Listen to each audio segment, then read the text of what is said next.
Muy buenas a todos, aquí Adolfo Ruiz Calleja en un nuevo podcast del blog numismático.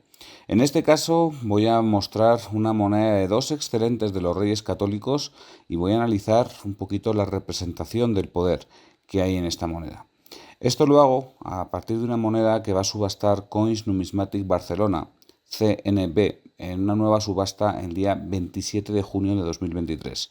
Ya os comenté en otro podcast, en otro artículo, que bueno, pues es una subasta donde hay mucha moneda extranjera, mucha moneda de plata, si os gusta la plata contemporánea, pero también tiene moneda histórica española. Entre ellas tiene este doble excelente de los Reyes Católicos, que además perteneció a la colección Caballero de las Indias. Bueno, vamos a ver cómo se representa el poder en estos dobles excelentes. Y lo primero que nos viene a la cabeza es que, bueno, pues aparecen el busto de Isabel y el busto de Fernando, pues uno frente al otro. Decimos, bueno, pues aquí tanto monta tanto, ¿no? O sea, están los dos al mismo tamaño, están los dos a la misma altura y no hay ningún otro atributo, no hay nada en el campo que nos haga pensar que uno está por encima del otro. Y bueno, pues esto es un poco la idea, ¿no? Esto es lo que se quería representar en esta moneda, efectivamente. Pero bueno, yo creo que esta igualdad entre Isabel y Fernando, esta igualdad entre Castilla y Aragón, va un poquito más allá que solamente fijándonos en esto, ¿no? Y para eso, pues lo que voy a hacer también va a ser comparar estas emisiones de excelentes con las emisiones de oro castellano anteriores. Porque, vamos a ver, los reyes católicos empezaron a emitir monedas pues en 1475, ¿no? Cuando llegó Isabel al trono y Fernando también, obviamente. Pero bueno, luego ahí hubo un punto de inflexión en la pragmática de Medina del Campo de 1497, que ya hemos hablado de ella muchas veces en el blog, pues porque probablemente sea la pragmática más importante de toda la historia de España. En buena forma se puede decir que esta pragmática de 1497 empieza la edad moderna en la numismática castellana, digamos. Lo que es anterior, en mi opinión, es moneda medieval, o sea, todo lo que se acuña antes de 1497, incluyendo las monedas de castellanos de los Reyes Católicos. Y esto, bueno, es mi opinión, pero es una opinión compartida por otra gente que estudia la moneda castellana.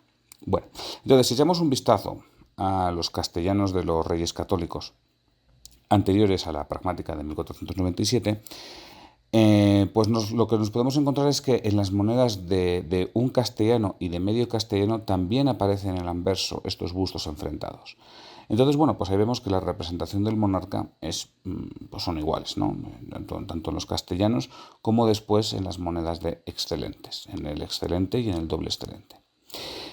Bien, en ese aspecto pues estamos más o menos igual. Sí que es cierto que a lo mejor el castellano y el excelente pueden tener unos estilos diferentes, pero bueno, es una cuestión artística, no es una cuestión simbólica. O sea, la forma de representar el poder real es exactamente el mismo en este aspecto del anverso. Lo que sí que es cierto es que tenemos el doble castellano, que es una moneda muy rara. Los múltiplos de los castellanos son muy raros y, si mal no recuerdo, solamente se acuñaron en Sevilla. Bien, en estos dobles castellanos aparecen tanto Isabel como Fernando juntos uno frente al otro, pero no solamente aparecen sus bustos, sino aparecen de cuerpo entero y sentados en tronos. Y aquí sí que aparecen unos atributos que los diferencian.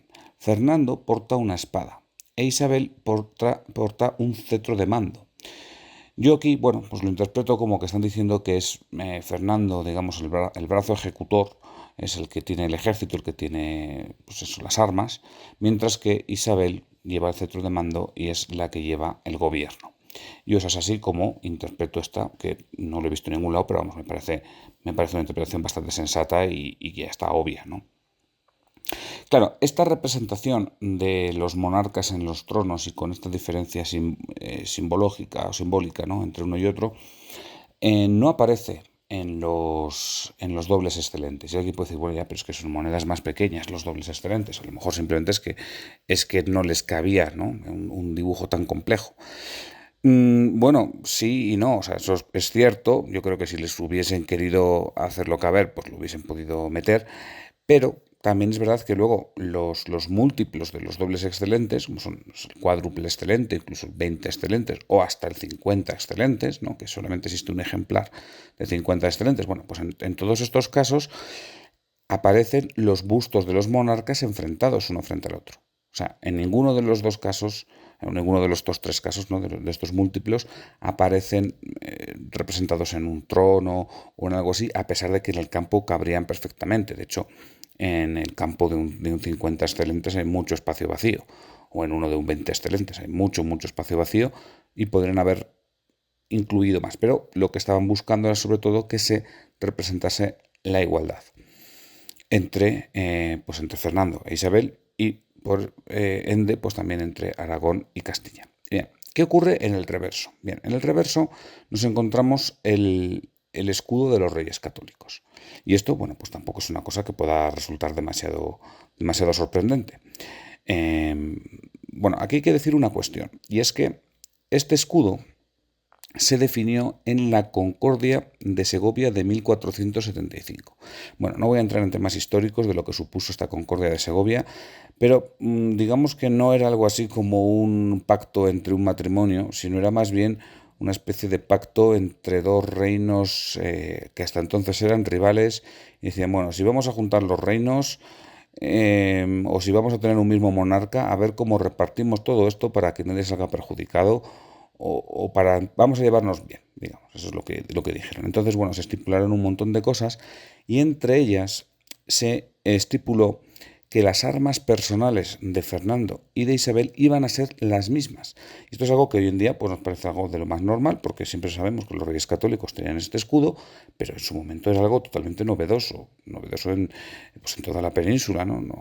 No que el rey y la reina tuviesen las mismas armas, es más, que ya no solamente tuviesen las mismas armas, sino que entrelazasen las armas de Castilla y León por un lado y por otro lado de Aragón y Sicilia, eso era algo totalmente novedoso, ¿no? En este escudo se decía que se daba preponderancia a Castilla y León, o sea, en el primer cuadrante iba a aparecer las armas de Castilla y León, y luego en el segundo y en el tercero aparecerían las de Aragón y Sicilia. Entonces, bueno, aquí sí que hay cierta preponderancia de Castilla sobre Aragón, pero bueno, esta preponderancia porque algún reino tenía que estar en el primer cuadrante, ¿no? Entonces aquí no quedaba más. Bien, como digo, esto se define en la Concordia de Segovia de 1475. Sin embargo, hasta la pragmática de Medina del Campo de 1497 no aparece este escudo de armas en la numismática. Si nos fijamos, pues eso, en las monedas que estábamos viendo antes, ¿no? En los castellanos, ahí simplemente aparecen el cuartelado de leones y castillos. O sea, aparecen las armas de Castilla, exclusivamente. Y si nos fijamos en el doble castellano, pues es una moneda muy curiosa, tiene un reverso muy curioso, porque aparecen los dos escudos, el de León, o sea, el Castillos y Leones, y también el de Aragón y Sicilia, pero separados. O sea, están las armas tanto de Isabel como de Fernando, pero están separadas. Y además están, en este doble castellano, están, digamos, protegidas o rodeadas por el águila de San Juan. Que el águila de San Juan es pues un símbolo heráldico que era propio de Isabel la Católica. De hecho, Isabel la Católica lo utilizó siendo princesa de Asturias. Y Fernando nunca utilizó el águila de San Juan de manera individual. O sea, digamos que en este doble castellano es una cosa un poco rara, porque están las armas de los cuatro reinos, de León, de Castilla, de Aragón y de Sicilia, pero no están entrelazadas y además están protegidas por ese águila de San Juan que era, digamos, pertenecía a Isabel la Católica.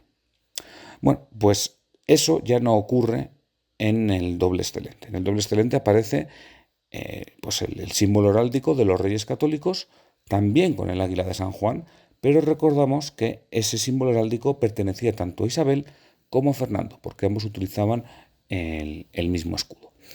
Por lo tanto, tanto en el motivo del anverso como en el motivo del reverso se han preocupado mucho de mostrar esa igualdad, que no haya nadie, o sea, no esté ni Isabel ni Fernando por encima el uno del otro.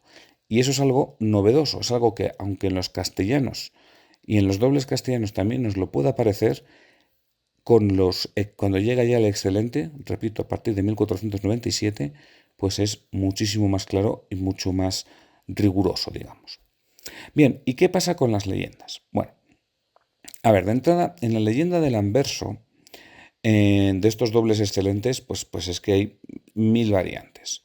Mil variantes porque la leyenda era muy larga y entonces no cabía todo. Entonces, según iban abreviando unas palabras u otras, les cabían más cosas o menos. Bueno.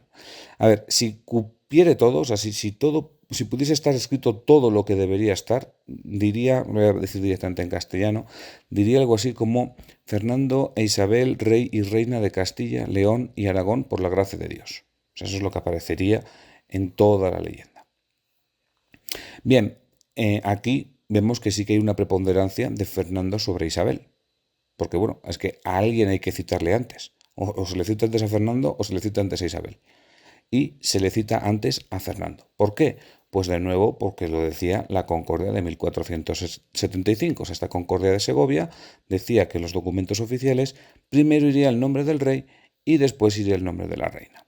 Por cierto, también decía que Fernando era rey titular de Castilla, mientras que Isabel no era reina titular de Aragón, sino que era reina consorte. Pero bueno, es igual. La cuestión es que al ser rey, y era, como digo, rey titular, entonces aparecía primero Fernando que Isabel. Bueno, pues aquí, claro, no queda otra que en la leyenda poner primero a Fernando y después a Isabel, dándole esa preponderancia a Fernando sobre Isabel. Sin embargo, en la leyenda del reverso aparece otro texto que, bueno, es sub umbra alarum tuarum protégenos, que esto en castellano indica bajo la sombra de tus alas protégenos. Claro, ¿qué alas, no? ¿A quién se lo está diciendo? Pues obviamente se lo está diciendo al águila de San Juan, que recuerdo que el águila de San Juan es un símbolo heráldico propio de Isabel, con lo cual, de esta forma, en el reverso hay un guiño a Isabel o a las armas propias de Isabel y no a las de Fernando. Así que si tenemos que la leyenda del Anverso da cierta importancia mayores a Fernando, tenemos que la leyenda del reverso da cierta importancia mayores a Isabel, con lo cual vuelven a quedar nivelados Isabel y Fernando.